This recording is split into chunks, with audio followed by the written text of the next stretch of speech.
Then it came to pass, at the end of 2 full years, that Pharaoh had a dream, and behold, he stood by the river. Suddenly there came up out of the river 7 cows, fine looking and fat, and they fed in the meadow. Then behold, 7 other cows came up after them out of the river, ugly and gaunt, and stood by the other cows on the bank of the river. And the ugly and gaunt cows ate up the 7 fine looking and fat cows. So Pharaoh awoke. He slept and dreamed a second time, and suddenly 7 heads of grain came up on one stalk, plump and good. Then behold, 7 thin heads, blighted by the east wind, sprang up after them. And the 7 thin heads devoured the 7 plump and full heads. So Pharaoh awoke, and indeed it was a dream. Now it came to pass in the morning that his spirit was troubled, and he sent and called for all the magicians of Egypt and all its wise men. And Pharaoh told them his dreams, but there was no one who could interpret them for Pharaoh. Then the chief butler spoke to Pharaoh, saying, I remember my faults this day, when Pharaoh was angry with his servants, and put me in custody in the house of the captain of the guard. Both me and the chief baker, we each had a dream in one night, he and I. Each of us dreamed according to the interpretation of his own dream. Now there was a young Hebrew man with us there, a servant of the captain of the guard. And we told him, and he interpreted our dreams for us. To each man he interpreted according to his own dream. And it came to pass, just as he interpreted for us, so it happened. He restored me to my office, and he hanged him. Then Pharaoh sent and called Joseph, and they brought him quickly out of the dungeon.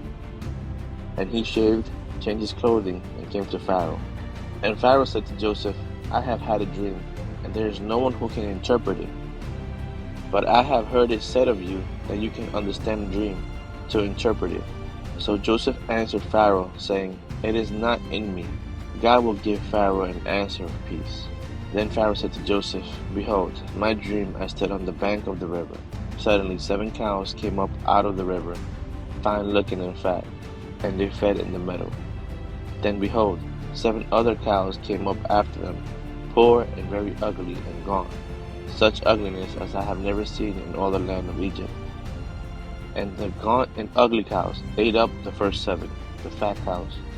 When they had eaten them up, no one would have known that they had eaten them, for they were just as ugly as at the beginning. So I awoke. Also I saw in my dream, and suddenly 7 heads came up on one stalk, full and good. Then behold, 7 heads, withered, thin, and blighted by the east wind, sprang up after them. And the thin heads devoured the 7 good heads. So I told this to the magicians, but there was no one who could explain it to me. Then Joseph said to Pharaoh, The dreams of Pharaoh are one. God has shown Pharaoh what he is about to do. The 7 good cows are 7 years, and the 7 good heads are 7 years. The dreams are one.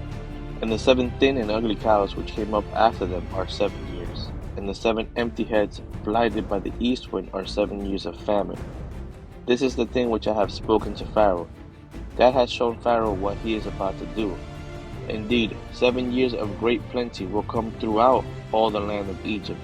But after them 7 years of famine will arise, and all the plenty will be forgotten in the land of Egypt, and the famine will deplete the land. So the plenty will not be known in the land because of the famine following, for it will be very severe. And the dream was repeated to Pharaoh twice, because the thing is established by God, and God will shortly bring it to pass. Now therefore, let Pharaoh select a discerning and wise man, and set him over the land of Egypt. Let Pharaoh do this, and let him appoint officers over the land, to collect 1/5 of the produce of the land of Egypt in the 7 plentiful years. And let them gather all the food of those good years that are coming, and store up grain under the authority of Pharaoh, and let them keep food in the cities. Then that food shall be as a reserve for the land for the 7 years of famine which shall be in the land of Egypt, that the land may not perish during the famine. So the advice was good in the eyes of Pharaoh, and in the eyes of all his servants. And Pharaoh said to his servants, Can we find such a one as this, a man in whom is the Spirit of God? Then Pharaoh said to Joseph, Inasmuch as God has shown you all this, there is no one as discerning and wise as you. You shall be over my house, and all my people shall be ruled according to your word. Only in regard to the throne will I be greater than you. And Pharaoh said to Joseph, See, I have set you over all the land of Egypt. Then Pharaoh took the signet ring off his hand and put it on Joseph's hand. And he clothed him in garments of fine linen and put a gold chain around his neck. And he had him ride in the second chariot which he had. And they cried out before him, Bow the knee. So he set him over all the land of Egypt. Pharaoh also said to Joseph, I am Pharaoh, and without your consent no man may lift his hand or foot in all the land of Egypt. And Pharaoh called Joseph's name Saphnath-Paneah, and he gave him as wife Asenath, the daughter of Potiphera, priest of On. So Joseph went out over all the land of Egypt. Joseph was 39 years old when he stood before Pharaoh, king of Egypt. And Joseph went out from the presence of Pharaoh and went throughout all the land of Egypt. Now in the 7 plentiful years the ground brought forth abundant. So he gathered up all the food of the 7 years which were in the land of Egypt, and laid up the food in the cities. He laid up in every city the food of the fields which surrounded them. Joseph gathered very much grain, as the sand of the sea, until he stopped counting, for it was immeasurable. And to Joseph were born 2 sons before the years of famine came, whom Asenath, the daughter of Potiphera, priest of On, bore to him. Joseph called the name of the firstborn Manasseh, for God has made me forget all my toil and all my father's house. And the name of the second he called Ephraim, for God has caused me to be fruitful in the land of my affliction. Then the 7 years of plenty which were in the land of Egypt ended. And the 7 years of famine began to come, as Joseph had said. The famine was in all the lands, but in all the land of Egypt there was bread. So when all the land of Egypt was famished, the people cried to Pharaoh for bread.